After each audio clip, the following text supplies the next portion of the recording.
Welcome everyone to D-Box live on Shumoy Television and this is Neil Huresahan welcoming you all এবং আজকে কিন্তু শেষবারের মতো এই ফিফা ওয়ার্ল্ড কাপ শোতে ওয়েলকাম করছি সবাইকে কারণ দেখতে দেখতে ফাইনালে আমরা পৌঁছে গেছি আর কিছুক্ষণ পরে এই মহারণ আরম্ভ হতে যাচ্ছে নিউ ইয়র্কের নিউ জার্সিতে মেটলাইফ স্টেডিয়ামে। এই স্টেডিয়ামে 2016তে স্বপ্নভঙ্গ হয়েছিল মেসির এবং কোপা আমেরিকায় সেই হারের পর পেনাল্টি মিস করার পর তিনি ঘোষণা দিয়েছিলেন তার retirement. But look at that irony কাকে বলে, সেই একই স্টেডিয়ামে দ্বিতীয়বারের মতো এই শিরোপা জয়ের লড়াইয়ে নামতে যাচ্ছেন সেই স্বয়ং মেসি তার টিমমেটদের সাথে নিয়ে, যারা তাকিয়ে থাকেন মেসির দিকে এবং বলা চলে নির্দ্বিধায় তারা খেলেন মেসির জন্য। প্রতিপক্ষ স্পেন, যারা এই পুরো টুর্নামেন্ট জুড়ে দুর্দান্ত সাফল্যের সাথে খেলে মাত্র একটি গোল কনসিড করে 6টি ক্লিন শিট নিয়ে ফাইনালে পৌঁছেছে। আকিস সিমেন্টে তৈরি এ বাড়ি, সিমেন্টে লোহার শক্তি। আয়রন স্ল্যাগ সমৃদ্ধ আকিস সিমেন্ট, সিমেন্টে লোহার শক্তি। কি হতে যাচ্ছে আজকে স্পেন এবং আর্জেন্টিনার মধ্যকার এই ক্ল্যাশে?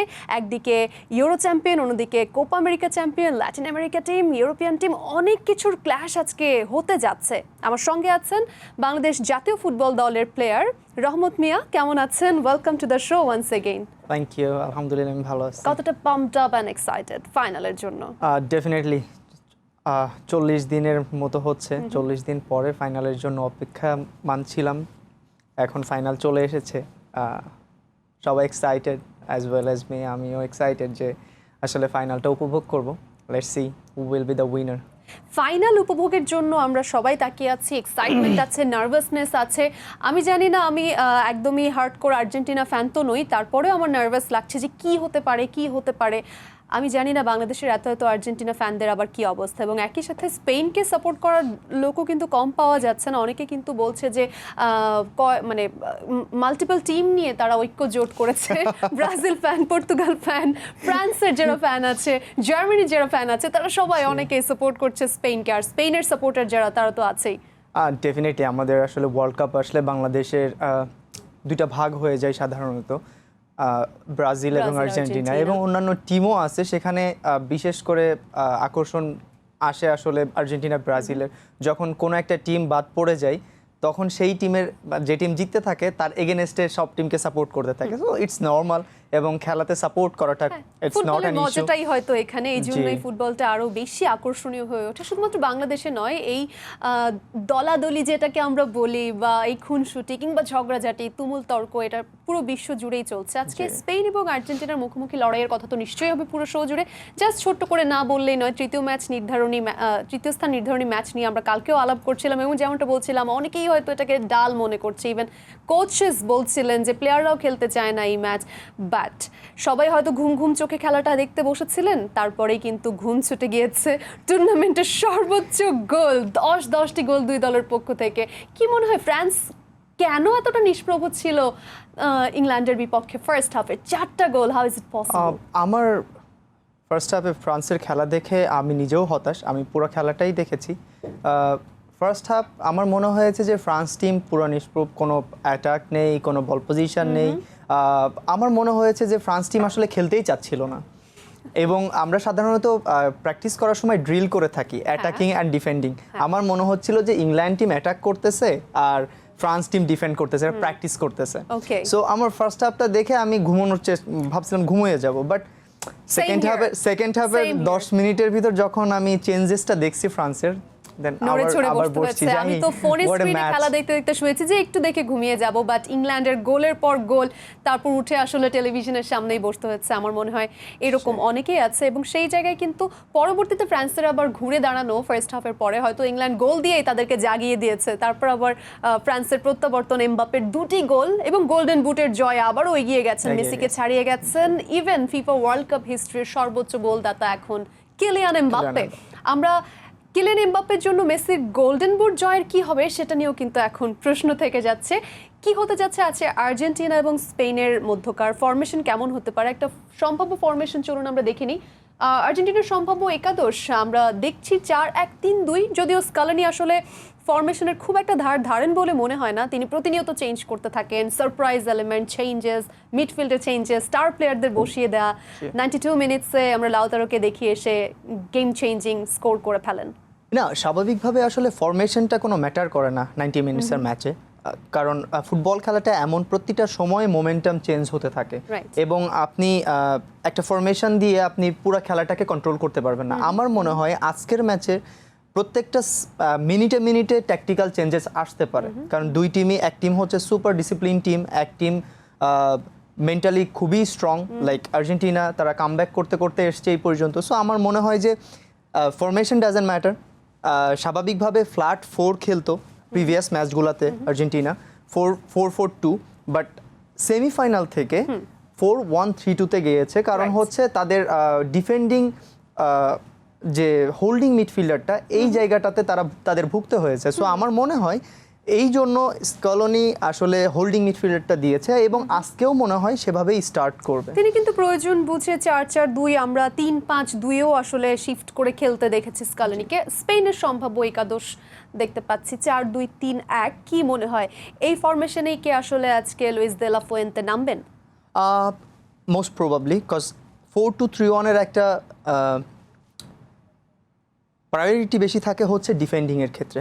আপনি যদি দেখেন ফাবিয়ান রুইজ অ্যান্ড রোদ্রি, এই দুটা হোল্ডিং মিডফিল্ডার অলওয়েজ কিন্তু ডিফেন্ডারের উপরে থাকে। সো সেটার আমরা দেখতে পেয়েছি পুরো টুর্নামেন্ট জুড়ে মাত্র একটা গোল কনসিড করেছে ফ্রান্স, জাস্ট বিকজ তাদের ফরমেশন সেট আপ বলেন, তাদের প্লেয়িং স্টাইল বলেন, সব দিক থেকে মিলিয়ে আমার মনে হয়েছে যে এই টুর্নামেন্টের সবথেকে ভালো ডিফেন্ডিং টিম যদি থেকে থাকে তাহলে স্পেন।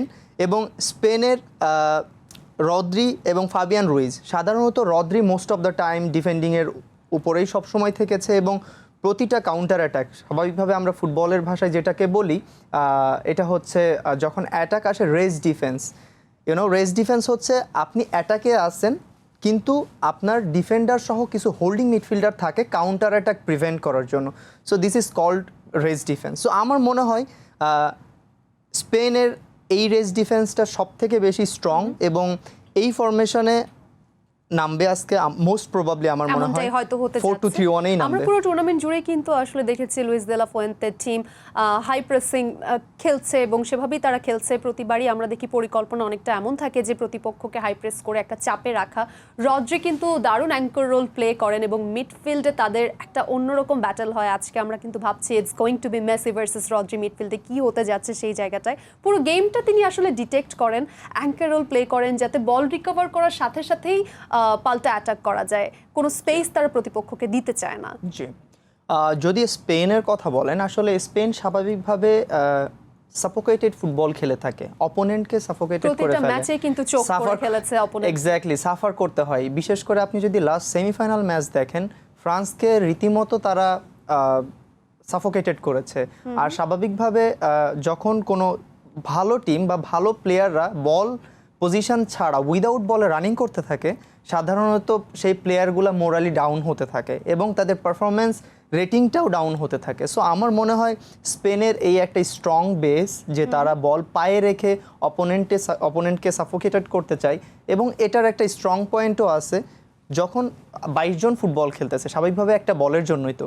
সো বল যদি আপনার কাছে থাকে তাহলে আপনি কম ভয়ে থাকবেন, আপনাকে অপোনেন্ট গোল করতে পারবে না বা অ্যাটাক করতে পারবে না। সো এই দিক থেকে স্পেন আমার মনে হয় যে এগিয়ে থাকবে বল পজিশনে, এগিয়ে থাকবে হয়তো। অন্যদিকে যদি মিডফিল্ডের কথা আসলে বলি, আর্জেন্টিনার ক্ষেত্রে মেসিকে ডিফেন্ডিং প্রেসার থেকে কিছুটা রিলিফ দেওয়ার জন্য কিন্তু আমরা দেখি ডিপল বা মাকালিস্টার তারা কিন্তু প্রাণপণে খেলেন, মিডফিল্ড আঁকড়ে ধরেন। আসল লড়াইটা হলো আসলে স্পেনের যে হাইলাইনের পেছনের স্পেসটা, সেখানে আলভারেজ কিংবা লাউতারো কিভাবে এক্সপ্লয়েট করেন, এটা একটা দেখার ব্যাপার হবে। স্বাভাবিকভাবে আমার মনে হয় স্পেন আজকেও হাই প্রেসিং ফুটবল খেলবে এবং হাই প্রেসিং ফুটবল খেললেও গোলকিপারের দিকটাও আপনার দেখতে হবে। সাধারণত যখন ব্যাকলাইনের পেছনে জায়গা থাকে স্পিডি প্লেয়ারদের জন্য ওটা একটা অ্যাডভান্টেজ। সো এখানে স্পেনের যে গোলকিপার আছে সিমন, ও একটা ভাইটাল রোল প্লে করে। স্বাভাবিকভাবে গোলকিপার দুই ধরনের হয়ে থাকে, একটা প্রোঅ্যাক্টিভ এবং একটা শর্ট ব্লক করা। তো আমার মনে হয় যে সিমন হচ্ছে প্রোঅ্যাক্টিভ একটা প্লেয়ার। লাস্ট ম্যাচে আপনি দেখবেন দুইটা সেভ করেছে জাস্ট ক্রুশিয়াল মোমেন্টে। এটা যদি অন্যান্য গোলকিপার হতো, আমি যদি কম্পেয়ার টু লাউতারো মার্টিনেজ যদি মনে করি, সে কিন্তু সাধারণত বের হয়ে আসে না। তো আমার মনে হয় যে এখানে হাইলাইনে থাকার পেছনে স্পেনের একটা স্ট্রং পয়েন্ট হচ্ছে সিমন। সে বের হয়ে আসে গোল থেকে এবং লাস্ট ম্যাচেও আমরা দেখেছি অনেকগুলো সেভ করেছে। রাইট, ওয়েল আমরা যেমনটা বলছিলাম আজকে এই বিশ্বকাপ ফাইনালের যে উত্তেজনা এটি সারা বাংলাদেশ জুড়ে আছে, ঢাকা শহরের প্রতিটি জায়গায় জায়গায় খেলা দেখার আয়োজন চলছে। ঠিক এই মুহূর্তে আমাদের সহকর্মী নিয়াজ শুভ আছেন বনানী মাঠে, দেখি সেখানকার কি অবস্থা, আর্জেন্টিনা এবং স্পেনের এই ম্যাচকে ঘিরে কেমন উত্তেজনা। Well I am seeing you wearing Spain jersey, welcome Shubho, কেমন দেখছেন বনানীর অবস্থা? দেশ জুড়ে বইছে বিশ্বকাপের আমেজ। কিছুক্ষণ পরেই মাঠে নামবে আর্জেন্টিনা এবং স্পেন। তবে এই দুই দল মাঠে নামার আগেই মাঠের উত্তেজনা ছড়িয়ে পড়েছে বিশ্বজুড়ে। আমরা এই মুহূর্তে আছি রাজধানীর বনানীতে। ঢাকার বিভিন্ন জায়গায় কিন্তু আজকে বিভিন্ন আয়োজন করা হয়েছে। সেখানে যেভাবে তারা আসলে মানুষের সমাগম এবং যেভাবে আসলে সকলেই এই আয়োজনগুলোতে অংশ নিচ্ছে, সেইটি আসলে কিন্তু এই বিশ্বকাপের উন্মাদনাকে আরও বহুগুণ বাড়িয়ে দিয়েছে। বিশ্বকাপের এই আমেজে যে আজকের আয়োজনটি করা হয়েছে বনানীতে, এখানে ফান ফেস্টের যে আয়োজনে যে কনসার্টের আয়োজন করা হয়েছে, সেইখানে কিন্তু পারফর্ম করবে আমাদের দেশের গর্ব সঞ্জয়। তিনি কিন্তু এই ফিফার উদ্বোধনী আয়োজনেও ছিলেন এবং তিনি সেই আন্তর্জাতিক মঞ্চে বাংলাদেশকে রিপ্রেজেন্ট করেছেন, বাংলাদেশকে তুলে ধরেছেন তার পোশাকের ডিজাইনের মাধ্যমে। এবং এই যে তাকে ঘিরে যে বিশ্বব্যাপী যে উন্মাদনা শুরু হয়েছিল, এছাড়াও এই পরবর্তী সময়ে কিন্তু তিনি যুক্তরাষ্ট্রের বিভিন্ন শহরে আয়োজিত ফিফার আয়োজনে অংশ নিয়েছেন এবং সেখানেও তিনি দর্শক মাতিয়েছেন। সেই ধারাবাহিকতায় কিন্তু তিনি এখন বাংলাদেশে এসেছেন। নিজ দেশে তিনি এসে তিনি আরও বেশি উৎফুল্ল। তিনি কিন্তু আমাদেরকে আগেই জানিয়েছিলেন যে আসলে বাংলাদেশ তার কাছে কতটা আবেগের জায়গা, সেটা আমরা বিশ্বমঞ্চেও প্রমাণ পেয়েছি। এবং এই যে বিশ্বকাপে তার যে অংশগ্রহণ এবং বিশ্বকাপের একটি অংশ হয়ে বাংলাদেশকে তুলে ধরা, সেইটি এখন তিনি বাংলাদেশের মানুষের মধ্যেও কিন্তু ছড়িয়ে দিবেন। কিছুক্ষণ পরেই কিন্তু তিনি মঞ্চে উঠবেন এবং তার অপেক্ষায় কিন্তু এখানে হাজার হাজার দর্শক উপস্থিত আছেন। আপনারা নিশ্চয়ই আওয়াজ শুনে বুঝতে পারছেন যে এখানে কতটা উৎসবের আমেজ। এছাড়াও এই আয়োজনে কনসার্টের পাশাপাশি কিন্তু দর্শনার্থী যারা আছে তাদের জন্য বিভিন্ন খেলার আয়োজন করা হয়েছে এবং তারা প্রত্যেকেই কিন্তু আজকের যে ফাইনাল ম্যাচটি, যে কাঙ্ক্ষিত ম্যাচটি আছে, সেটি দেখার কিন্তু অপেক্ষায় আছেন এবং প্রত্যেকেই তাদের দলের সমর্থনে তাদের সেই ভালো লাগার কথাগুলো আমাদেরকে জানাচ্ছিলেন। এই ছিল রাজধানীর বনানী থেকে আমার কাছে সবশেষ। থ্যাংক ইউ শুভ। এই যে চারিদিকে এত উত্তেজনা সব কিছু যাচ্ছে এবং স্পেশালি আর্জেন্টিনাকে নিয়ে বাংলাদেশের যে একটা ক্রেজ, সেটা আমরা সবাই জানি এবং আর্জেন্টাইনরাও জানেন। সেটি আর্জেন্টিনা জিতলেই যেন জিতে যায় বাংলাদেশ, এমনটাই আমরা দেখে আসছি এবং সেই স্বাদটা কিন্তু, সেই বিজয়ের স্বাদটা 2022-এ তারা পেয়েছেন। পরপর কি আরও একবার হতে যাচ্ছে কিনা আর্জেন্টিনার জয়, হিস্ট্রি রিপিট হবে কিনা এবার আর্জেন্টিনার ক্ষেত্রে, এটির দিকে সবাই তাকিয়ে আছে। আমরা এই যে বলছিলাম কিছুক্ষণ আগে মেসি বনাম রদ্রির কথা, রদ্রি কিন্তু খুবই ভাইটাল একজন প্লেয়ার তিনি হয়েছেন এবং এখন পর্যন্ত পুরো ফিফা ওয়ার্ল্ড কাপ ইতিহাসের কথা যদি বলি, রদ্রির 694টি প্যাসেস, যেটি এখন পর্যন্ত tournament high since the it's began on 1966। এত দুর্দান্ত আসলে খেলছেন, পুরো টুর্নামেন্ট জুড়েই আসলে তিনি আছেন, পুরো ম্যাচ জুড়েই তিনি থাকেন। সেই জায়গায় মেসি বনাম রদ্রির কথা বলছি, কিন্তু আসলে স্কালোনি কিভাবে রদ্রিকে ঘিরে তার প্ল্যান সাজাবেন যাতে ডি পলকে তার জায়গা থেকে সরে না যেতে হয় এবং আর্জেন্টিনার ডিফেন্সে যাতে আসলে কোনো স্পেস না ক্রিয়েট হয়। ওয়েল, আমার মনে হয় যে স্বাভাবিকভাবে যখন মেসি স্পেস না পাই তখন আউটসাইডে চলে যায় এবং ফ্লাঙ্কে যে বল অ্যাসিস্ট করার চেষ্টা করে। আমরা লাস্ট ম্যাচেও সেটা দেখে আসছি। বাট যদি মেসি মাঝখান দিয়ে যেতে চাই, স্বাভাবিকভাবে সেন্ট্রালি যদি আসতে চাই, তখন একটা থ্রেট রদ্রি। এবং আমার মনে হয় যে স্পেনের যে মিডফিল্ড যে আছে, স্পেনের যে ট্রায়ো মিডফিল্ডটা আছে, like Fabian Ruiz last match খেলেছে, রদ্রি আছে, পেড্রি চেঞ্জিংয়ে নামে, অথবা অলমো আছে। সো এরা আসলে এমনভাবে রোটেট করে যে আপনি সেন্ট্রালি স্পেস পাওয়াটা আপনার জন্য ডিফিকাল্ট হবে। সো আমার মনে হয় যে বিশেষ করে আর্জেন্টিনার ক্ষেত্রে মেসি সেন্ট্রালি আসলে স্পেনের কাছে খুব একটা যেতে পারবে না। যদি যেতে হয় তাহলে সাইডে যেতে হবে। আর এটা একটা ভাইটাল পয়েন্ট হতে পারে আর্জেন্টিনার উইনের ক্ষেত্রে, কারণ যেহেতু বল পজিশনে বেশি থাকে স্পেন, স্বাভাবিকভাবেই আর্জেন্টিনার অনেক সময় উইদাউট বলে খেলতে হতে পারে এবং উইদাউট বলে খেলে আর্জেন্টিনার একটা স্ট্রং পয়েন্ট হচ্ছে ক্রসিং অ্যান্ড ফিনিশিং। সেক্ষেত্রে মেসি খুব ভালো অ্যাসিস্ট করে এবং পিন পয়েন্ট পাস দিতে পারে সাইড থেকে। তো আমার মনে হয় যে এটা একটা আর্জেন্টিনার জন্য স্ট্রং পয়েন্ট হতে পারে, যে সাইড থেকে ক্রস করা এবং সেখান থেকে গোল কনভার্ট করা। আদারওয়াইজ আমার মনে হয় যদি আপনি পাস খেলে যেতে চান স্পেনকে, তাহলে it's It quite will be difficult. Difficult. আসলে স্পেনের মিডফিল্ডের ডিস্ট্রিবিউশন এখন দেখার বিষয়, স্কালিনি কিভাবে আসলে সেই ডিস্ট্রিবিউশন ঠেকাবেন, এবং যেটা বলছিলাম ডিপলের পজিশন চেঞ্জ না করে ডিফেন্স লাইন যাতে ওপেন না হয় আর্জেন্টিনার, এই ব্যাপারটা কিন্তু খেয়াল রাখতে হবে স্পেনের বিপক্ষে স্পেশালি। স্পেন পুরো টুর্নামেন্ট জুড়ে খুব সলিড ডিফেন্ড করেছে, যেটা আমরা আসলে বারবারই বলছি, খুব দুর্দান্ত একটা ব্যাপার, মাত্র একটি গোল কনসিড করা, কিন্তু আর্জেন্টিনার ট্রানজিশন কিন্তু খুবই ফাস্ট, এটা কিন্তু আমরা দেখেছি। স্পেনকে যদি কেউ ঠেকাতে পারে একমাত্র আর্জেন্টিনা, আবার আর্জেন্টিনাকে কেউ যদি ঠেকাতে পারে সেটাও একমাত্র স্পেন, এমনটাই আমরা দেখছি। যদি স্পেন শুরুতেই গোল খেয়ে পিছিয়ে পড়ে, যদি এমনটা হয় আর্জেন্টিনা প্রথম আজকে গোল দিতে পারে, স্পেনের প্ল্যান বি কি হতে পারে? তাদেরকে আমরা রিজিড খেলা দেখে অভ্যস্ত, স্কালোনি যেমন time to time surprisingly change করেন, সাব করান, আমরা কিন্তু লুইস দে লা ফুয়েন্তেকে সেটা দেখি না, তিনি তার গেমটাই খেলেন। প্ল্যান বি কি হতে পারে? তারা কি রিজিড স্ট্রাকচারে আটকে থাকবে? স্বাভাবিকভাবে হয় কি, যখন একটা ম্যাচ আপনি হারতে শুরু করবেন তখন হচ্ছে আসলে ফুল আউট ফুটবল খেলা স্টার্ট করে এবং ফুল অ্যাটাকে যাওয়ার চেষ্টা করা হয়। তখন দুইটা বিষয় হতে পারে, এক, আপনার টিম গোল স্কোরিং অপরচুনিটি পেতে পারে, অপরদিকে অপোনেন্ট টিম কাউন্টার অ্যাটাক পেতে পারে। সো আমার মনে হয় যদি আর্জেন্টিনা ফার্স্ট গোল পেয়ে যায় তাহলে Right. খেলার স্পিডটা বেড়ে যাবে এবং course. স্পেন প্রচুর অ্যাটাক করতে থাকবে। সেম হ্যাঁ। যদি অপর দিকে আবার স্পেন ফার্স্ট আগে গোল goal পেয়ে করে। যায় তাহলে আর্জেন্টিনার জন্য ভেরি ডিফিকাল্ট হবে ম্যাচটাকে উইন করে নিয়ে আসা। কিন্তু সোফার আমরা কিন্তু আর্জেন্টিনাকে আগে গোল খেয়ে তারপর কামব্যাক করতে দেখছি, বরং মানে মজা করেই যদি বলি আর্জেন্টিনা যদি প্রথম গোল করে সেক্ষেত্রেই বরং ভক্তদের একটু ভয় পেতে হবে। ওয়েল, আমরা আরো কথা বলবো নিশ্চয়ই। কিছুক্ষণ আগে বনানীর অবস্থা দেখছিলাম, টিএসসি যেখানে আসলে মহা সমারোহে খেলা দেখার উৎসব চলে। টিএসসি তো আছেন আমাদের সহকর্মী জিহাদ আল হাসান, জিহাদকে দেখতে পাচ্ছি, তিনি আর্জেন্টিনার জার্সি পরে দাঁড়িয়ে আছেন একদল আর্জেন্টিনা সমর্থকের সামনে। জিহাদ, কেমন দেখছেন টিএসসির অবস্থা, একটু জানান আমাদের প্লিজ। হ্যাঁ, টিএসসিতে আসলে দর্শকদের আনাগোনা বা সব প্রতি ম্যাচেই কিন্তু থাকে যে টিএসসিতে আলাদা একটা উন্মাদনা বা দর্শকদের আগ্রহের কেন্দ্রে কিন্তু থাকে টিএসসি। এই টিএসসিতে জায়ান্ট স্ক্রিনে দর্শকরা আসেন ম্যাচের শুরুর আগে থেকেই কিন্তু সমর্থকরা ভিড় করেন, তো এমনটি আজকেও ভিড় করছেন। তবে দর্শকরা যদি টিএসসির এই চত্বরটা একটু দেখে তাহলে একটু হতভম্ব হতে পারেন, কারণ তুলনামূলক যে আমি একটু দেখাতে চাই যে অন্যান্য ম্যাচের তুলনায় আজকের ম্যাচে একটু দর্শক কম। কারণ হচ্ছে টিএসসিতে ঢাকা বিশ্ববিদ্যালয়ের প্রশাসন কিন্তু আগেই ঘোষণা দিয়ে রেখেছিলেন যে ফাইনাল ম্যাচে বহিরাগতদের প্রবেশ একটু কড়াকড়ি বা প্রবেশের একটু নিষেধাজ্ঞা দিয়েছিলেন, যার জন্য কিন্তু দর্শকদের আগ্রহ বা উন্মাদনা বা দর্শকরা ঠিকভাবে আসলে টিএসসিতে আসতে পারছেন না, যার জন্য এই যে টিএসসি চত্বরটা যেটা একটু ফাঁকা ফাঁকা বা দর্শকদের আনাগোনাটা একটু কম মনে হচ্ছে, যেমনটি আমরা বিগত ম্যাচগুলোতে দেখেছি, যেমন কোয়ার্টার ফাইনাল, সেমিফাইনাল বা 16 অন্য বা গ্রুপ পর্বের ম্যাচগুলোতে দেখেছি যে টিএসসিতে দর্শকরা অনেক আসেন এবং তাদের পজিশনে একদম মুখরিত হয়ে থাকে। আর ম্যাচের কিন্তু খুব একটা বেশি সময় নেই, তারপরেও কিন্তু দর্শকদের যে এই যে নীরবতা বা কম আসার আগ্রহ, সেটা কিন্তু এই যে ঢাকা ভার্সিটি প্রশাসনের বহিরাগতদের প্রবেশে যে নিষেধাজ্ঞা দিয়েছে সেখানের কারণেই কিন্তু একটু দর্শকদের চাপ কম। তবে হয়তোবা আরেকটু ম্যাচের সময় যদি ঘনিয়ে আসে বা আরেকটু কাছে যায় বা ম্যাচ যখন শুরু হবে তখন হয়তোবা দেখা যাবে যে দর্শকরা অনেকটা টিএসসি প্রাঙ্গণ একদম নিজেদের দখলে নিয়ে নেবেন।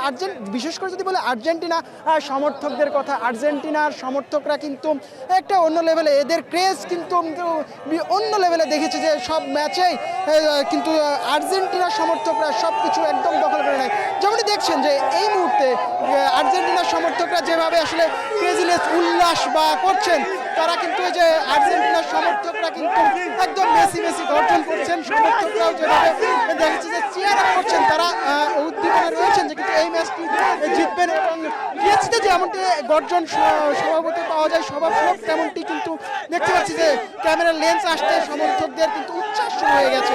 তো এই উচ্ছ্বাস ম্যাচ শেষ পর্যন্ত থাকবে দর্শকদের, তেমনটি তারা বলছেন। এই ছিল আমার কাছে টিএসসি থেকে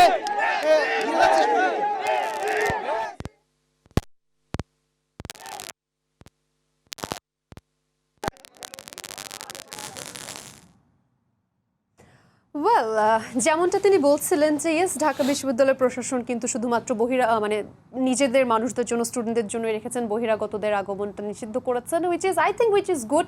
এবং মাত্র আসলে 10:30টার মতোই বাজে, সো একটাই যেহেতু খেলা, স্টুডেন্টরা যারা আবাসিক যারা আসলে স্টুডেন্টরা আছেন তারা কিন্তু আরেকটু কিছুক্ষণ পরে আস্তে ধীরেই নামবেন, তারা খুব সুশৃঙ্খলভাবে খেলা দেখবেন। আরেকটা ব্যাপার হচ্ছে বহিরাগতদের আগমন টিএসসিতে নিষিদ্ধ হলে আমরা কিন্তু রাস্তার মোড়ে মোড়ে বা বিভিন্ন জায়গায় মাঠে বিগ স্ক্রিনে খেলা দেখার আয়োজনটা দেখছি।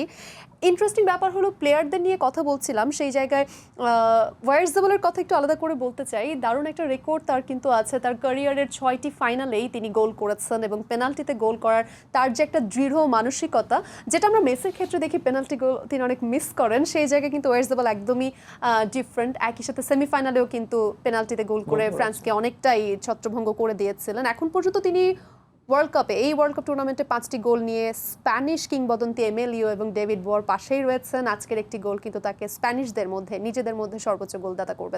ইউরোপিয়ান ডিসিপ্লিন ও ল্যাটিন আমেরিকান প্লেয়ার, একই সাথে coach Luis de la Fuente এবং স্কালানির গুরু শিষ্য সম্পর্ক। অন্যদিকে মেসি এবং লামিনে ইয়ামাল, সেই লামিনে ইয়ামালকে গোসল করানোর যে ছবি মেসির, সেটি তো আমরা দেখছি এবং তা নিয়ে নানা জল্পনা কল্পনা, বলা যায় অনেকটা literally past, present and future is colliding in this one pitch, that is New Jersey Stadium, MetLife Stadium, New York, যেখানে আজ ফিফা ওয়ার্ল্ড কাপ 2026 এর ফাইনালে মুখোমুখি হতে যাচ্ছে আর্জেন্টিনা অ্যান্ড স্পেন। এই ম্যাচ নিয়ে কথা বলছিলাম, রহমত মিয়া আছেন আমার সঙ্গে, জাতীয় ফুটবল দলের প্লেয়ার। বলছিলাম ওয়ারজাবালের কথা, যিনি আসলে তার ক্যারিয়ারের প্রতিটি ফাইনালেই গোল করেছেন এবং পেনাল্টিতে গোল দেওয়ার তার একটা দুর্দান্ত রেকর্ড রয়েছে।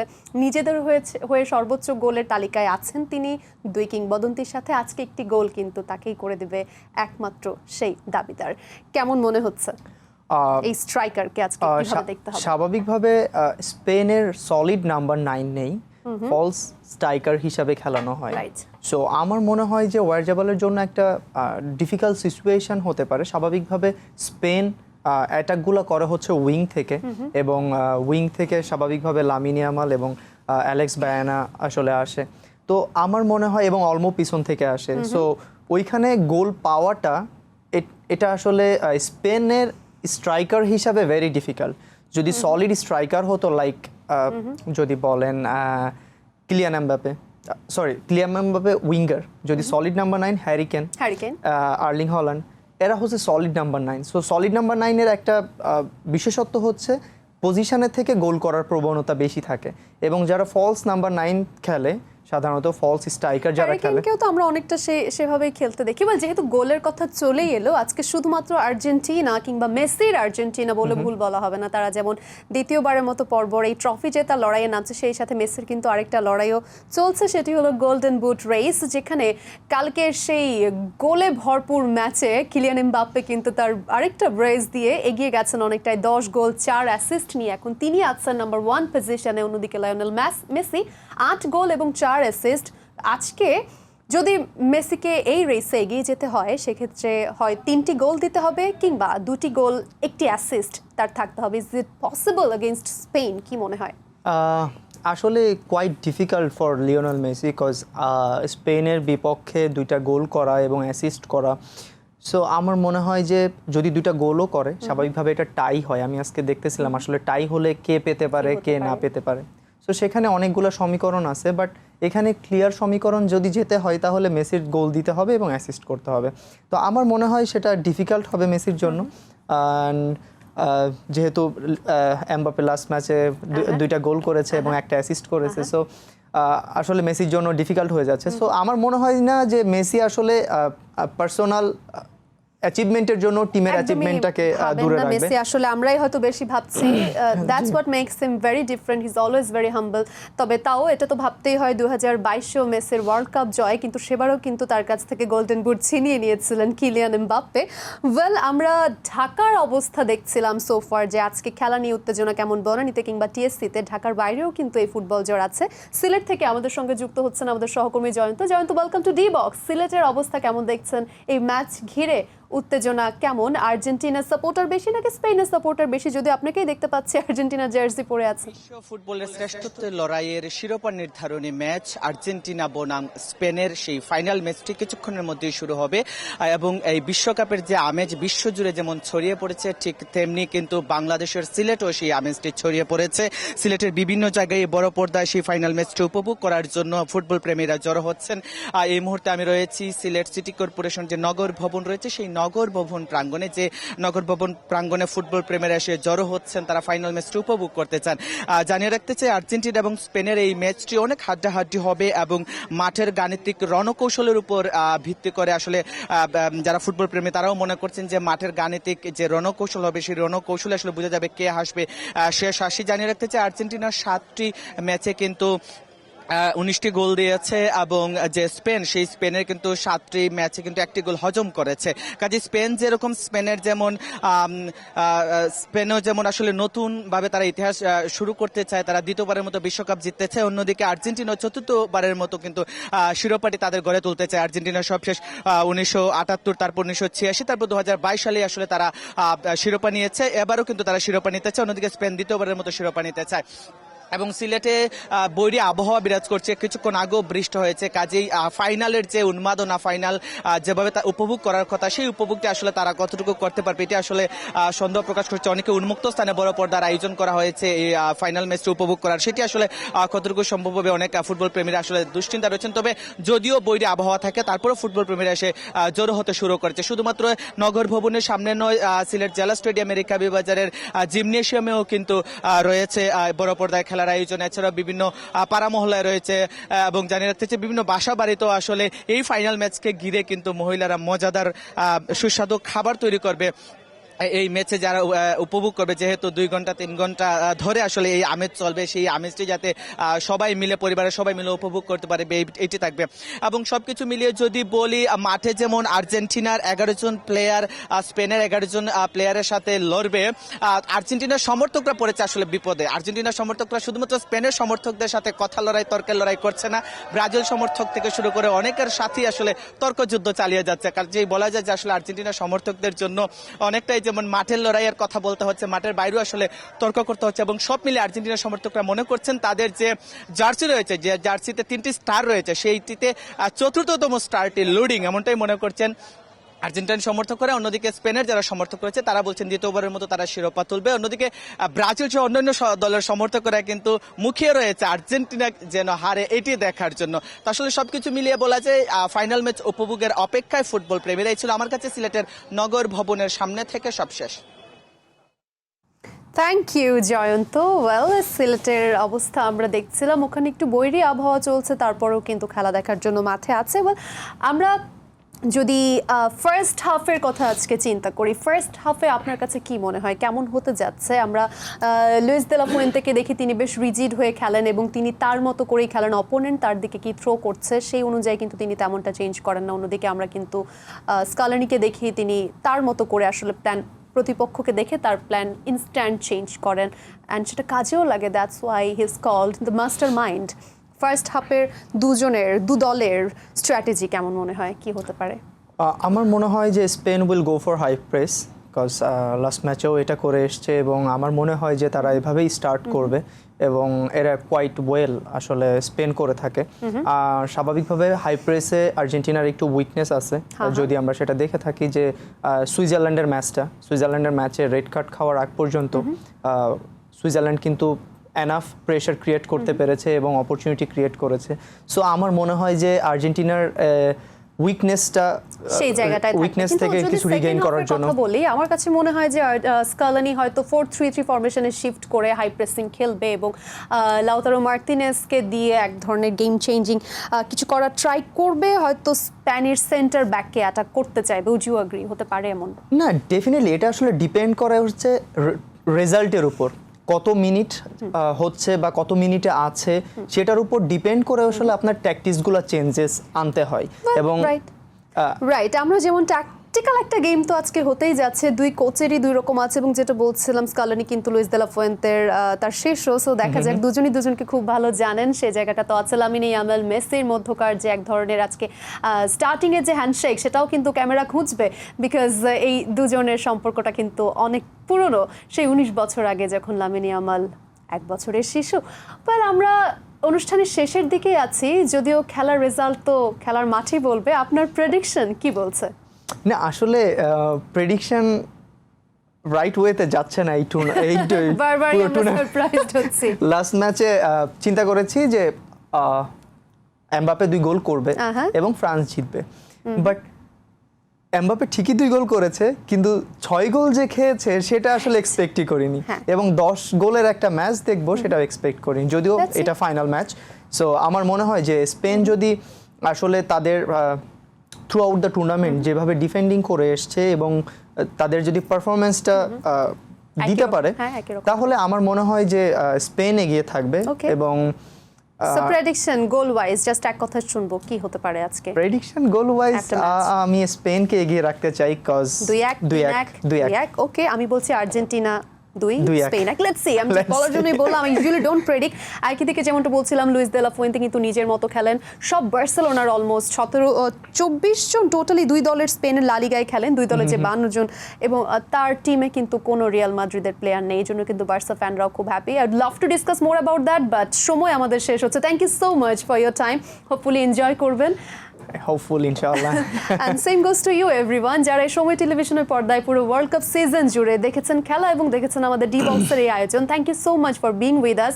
বিশ্বকাপের এই উত্তেজনা কিন্তু এখন সবচাইতে তুঙ্গে, কারণ তারপরে কিন্তু এই উত্তেজনা থেমে যাবে, আবারও আমরা নর্মাল লাইফে লিড করবো, বিকজ এই FIFA world cup season is not normal, it's crazy. এবং আজকে ফাইনালে মুখোমুখি হচ্ছে আর্জেন্টিনা ভার্সেস স্পেন। কে জিতবে সেটি আমরা দেখবো পর্দায়, অবশ্যই সময় টেলিভিশনের পর্দায় দেখবেন। ওয়ান্স এগেইন সময় টেলিভিশনের পর্দায় ডি বক্সের পুরো আয়োজন জুড়ে যারা আমাদের সাথে ছিলেন, thank you very much. Now let's enjoy the final game.